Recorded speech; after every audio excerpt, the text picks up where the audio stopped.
O livro de Jó é um dos livros mais empolgantes da Bíblia. Faz parte dos livros chamados sapienciais ou poéticos. Possivelmente, se não o primeiro, um dos primeiros livros da Bíblia escritos. E este livro conta a saga de um homem chamado Jó. Um homem singular no seu tempo. Um homem diferenciado em toda a terra. O próprio Deus disse acerca dele: observaste meu servo Jó, homem íntegro, reto, temente a Deus, que se desvia do mal. Este homem era muito rico, aliás, o mais rico do Oriente. Tinha uma família belíssima, com 10 filhos, 7 filhos e 3 filhas. Um pai intercessor, um pai responsável, que cuidou e velou pela vida espiritual dos filhos. Este homem, num dado momento da vida, é golpeado de maneira severa. E Satanás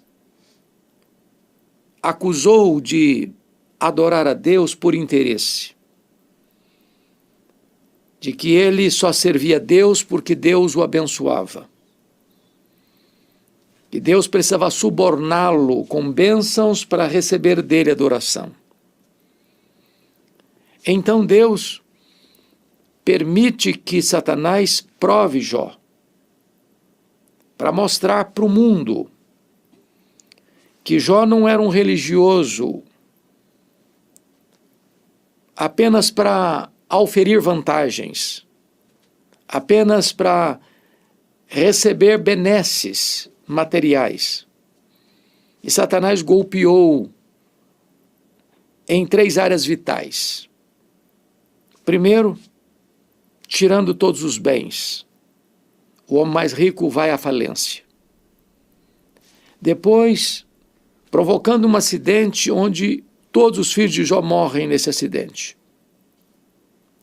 Terceiro, colocando uma enfermidade maligna em Jó, com feridas do alto da cabeça à planta dos pés. Como efeito colateral desses 3 gravíssimos problemas: problema financeiro, problema do luto pelos filhos e o problema da doença, ele ainda enfrenta mais 2 problemas. A sua mulher se rebela contra Deus e diz para ele: ainda conservas a tua integridade, Jó? Amaldiçoa a Deus e morre. E em 5º lugar, os amigos vieram para consolá-lo e, por interpretarem mal o que estava acontecendo com Jó, assacaram contra ele pesados libelos acusatórios, chamando-o de adúltero, de ladrão, de louco, dizendo que ele explorou órfãos e viúvas para se enriquecer. E então Jó foi sendo massacrado com golpes tão profundos, quando ele sofre reveses na vida financeira, na vida familiar, na sua saúde, nas suas amizades. E quando esse homem está no fundo do poço, no fim da linha, ele, não tendo mais para onde olhar, olhou para cima. E arranca do peito um brado de esperança, dizendo: mas uma coisa eu sei, é que o meu Redentor vive. E eu verei o meu Redentor, revestido este meu corpo de pele, eu verei o meu Redentor. Então, ele que já tinha feito 16 perguntas: por quê? Por quê? Por quê? Porque eu estou sofrendo? Porque a minha dor não cessa? Por que eu enterrei os meus filhos? Por que eu não morri no ventre da minha mãe? Por que eu não morri ao nascer? Por que Deus não me mata agora? Ele que tinha feito, além de 16 perguntas, 34 queixas contra Deus, só recebera como resposta um sepulcral silêncio de Deus. Talvez poderíamos afirmar, sem titubear, que o silêncio de Deus grita mais alto nos ouvidos da nossa alma que o ruído mais barulhento das circunstâncias mais adversas. Porém, quando Jó brada, dizendo que ele vai ver o seu Redentor, que o seu Redentor vive, então Deus rompe o silêncio e começa a revelar-se a ele. E quando Deus se revela a ele, Deus mostra a sua grandeza, a sua soberania, a sua majestade, o seu poder. E Jó, então, recebe de Deus uma abordagem que ele jamais podia imaginar. Ele que fizera 16 perguntas e 34 queixas, agora escuta de Deus 70 perguntas. 70 perguntas, todas retóricas. E Deus pergunta para ele: onde você estava, Jó, quando eu lançava os fundamentos da terra? Onde você estava quando eu espalhava as estrelas no firmamento? Onde você estava quando eu cercava as águas do mar? E Deus foi se revelando a Jó, mostrando a ele a sua grandeza, a sua majestade, a sua soberania, o seu poder. E Jó foi se encolhendo, para entender verdades que, embora fosse um homem íntegro, reto, temente a Deus e que se desviava do mal, ainda não tinha compreendido.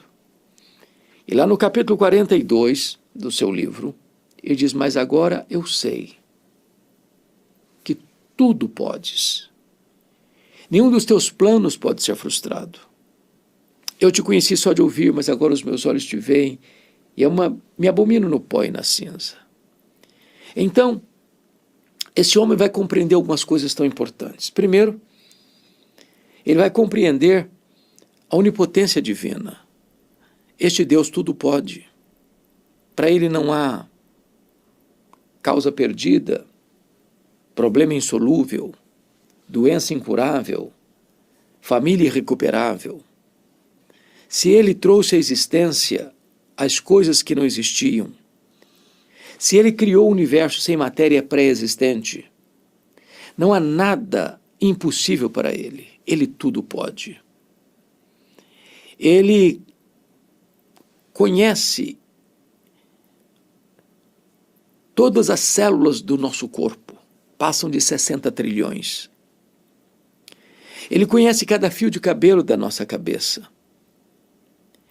Nenhuma folha no outono cai de uma árvore sem que ele saiba, sem que ele permita. Ele está assentado num alto e sublime trono e tem as rédeas da história em suas mãos.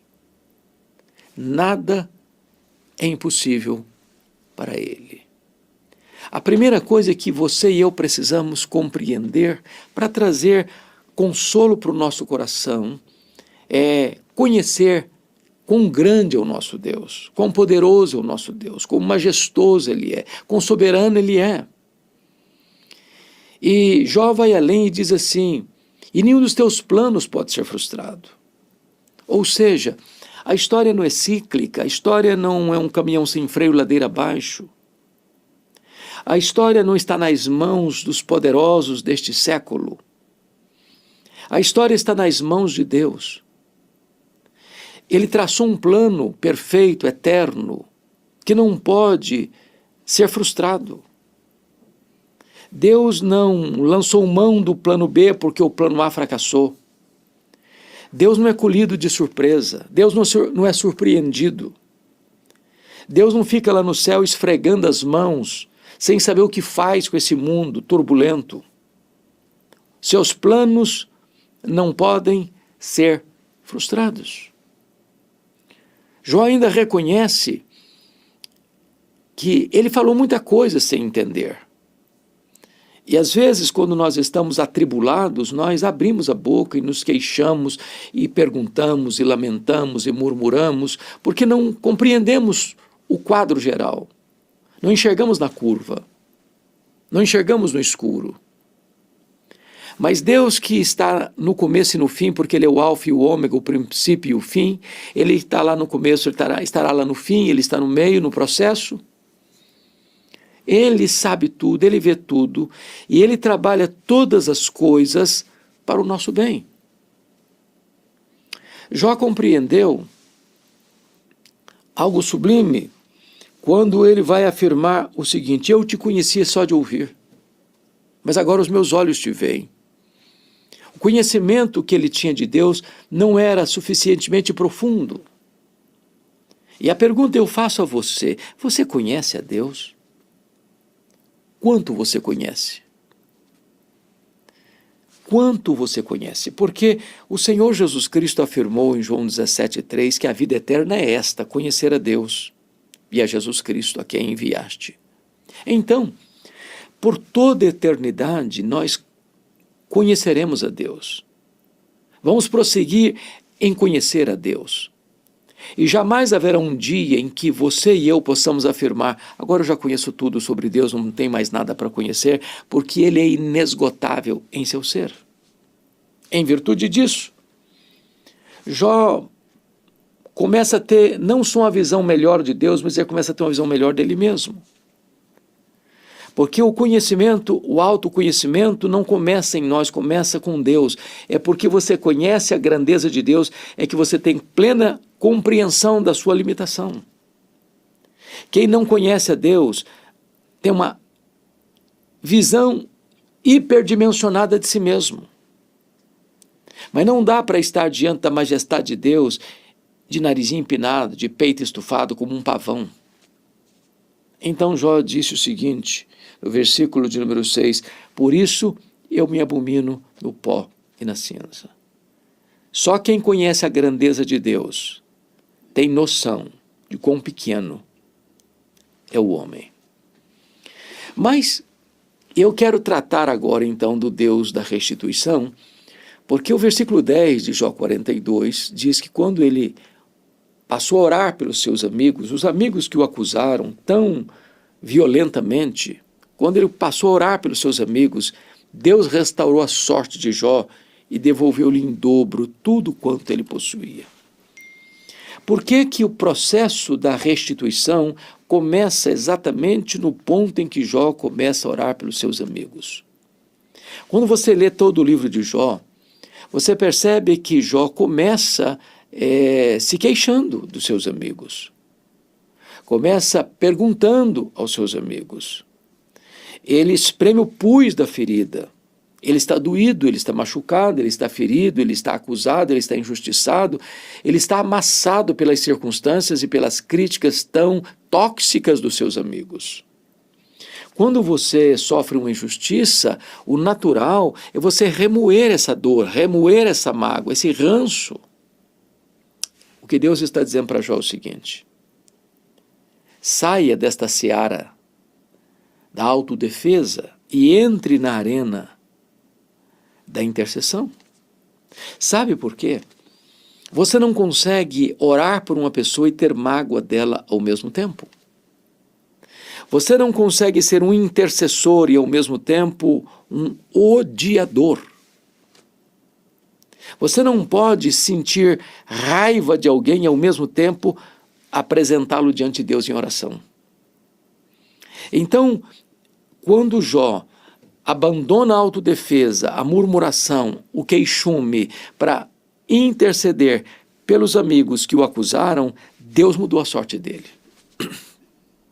E ao mudar a sorte dele, Deus começa a trazer restituição nas cinco áreas que Satanás tentou destruir na vida de Jó.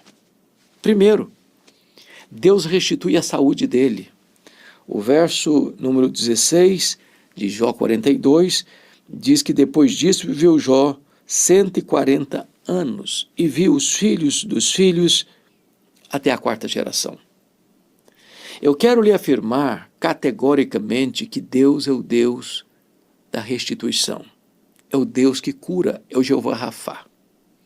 Não há doença incurável para ele e a última palavra não é da ciência, não é da medicina. A ciência tem seus limites, a medicina tem seus limites, o homem tem seus limites, mas para Deus não há impossíveis. Ele pode tudo quanto Ele quer. Ele cura o enfermo, Ele restaura a saúde daquele que está acamado. Ele é capaz de transformar um diagnóstico sombrio num cenário cheio de alegria, de saúde e vida. Esse é o primeiro ponto. Ele é o Deus da restituição e Ele restitui a saúde ao que está doente. A segunda área que Deus restituiu foi a vida financeira. Tanto o verso 10 quanto o verso 12 deste Jó 42 revelam para nós que Deus devolveu em dobro o que ele possuíra. Se ele já era o homem mais rico, conforme capítulo 1, verso 3, do Oriente, agora ele é duplamente o homem mais rico. Deus pode levantar o empresário falido, Deus pode levantar a empresa quebrada, Deus pode dar fartura de bens ao homem que decretou falência nos seus negócios, Deus pode reerguer você das cinzas financeiras na sua vida, Deus pode restituir a você o que outrora você possuíra e perdera. Este Deus é o Deus da restituição. Talvez você está passando um vale financeiro. Num Brasil de tantos impostos, de pesados tributos, onde tantas vezes aqueles que empreendem, aqueles que produzem, são sobrecarregados com taxas, impostos e tributos pesadíssimos. Talvez você precisou fechar sua fábrica, fechar sua empresa, fechar o seu negócio. Talvez você esteja aí envolvido com dívidas e com tantas situações adversas na sua vida financeira, pois eu creio também, à luz desse texto, que Deus é poderoso para restituir. Não estou falando de barganha com Deus, não estou falando de troca com Deus, não estou falando de vender coisas num camelô espiritual, não estou favorecendo essas práticas reprováveis. Eu estou lhe dizendo que Deus é poderoso para devolver, restituir a você aquilo que Ele mesmo havia lhe dado. A terceira área que Deus restaurou, que restituiu, conforme o versículo 7, foram as amizades. Aqueles homens que acusaram Jó, agora recebem de Deus um ultimato. Vocês precisarão ir a Jó, o homem que vocês criticaram, para que este homem que vocês criticaram, que é mais justo do que vocês, ore por vocês. E eu vou ouvir a oração daquele homem que vocês criticaram, para restaurar vocês. Em outras palavras, o seu papel, o meu papel, o nosso papel não é nos defendermos diante dos ataques, é andarmos com Deus. Porque quando você anda com Deus, Deus luta as suas guerras. Quando você vive uma vida de piedade, Deus cuida da sua reputação. Aqueles homens que criticaram Jó tiveram que voltar a Jó e mudar de opinião a seu respeito. Então não lute para defender sua honra, sua reputação. Entregue nas mãos de Deus. E as pessoas que perseguiram você, que atacaram você, que acusaram você, vão ter que voltar a você e reconhecer que você é um homem, uma mulher de Deus. A quarta área que Deus restaurou, restituiu, foi o casamento. Porque, conforme Jó 42, versículo de número 13, Jó teve novamente 10 filhos, 7 filhos e 3 filhas. Então Deus restituiu o seu casamento. Deus pegou os cacos quebrados e fez um vaso novo. Deus restaurou e curou os sentimentos magoados, feridos. Deus é especialista em restaurar casamentos quebrados.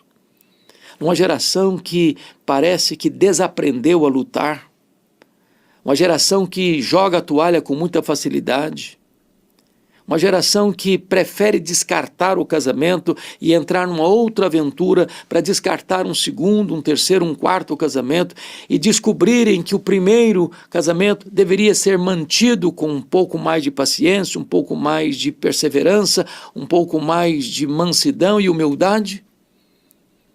Deus pode restaurar o sentimento no coração.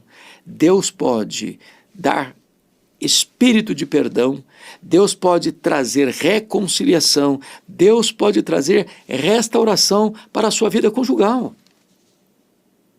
Não joga a toalha, não.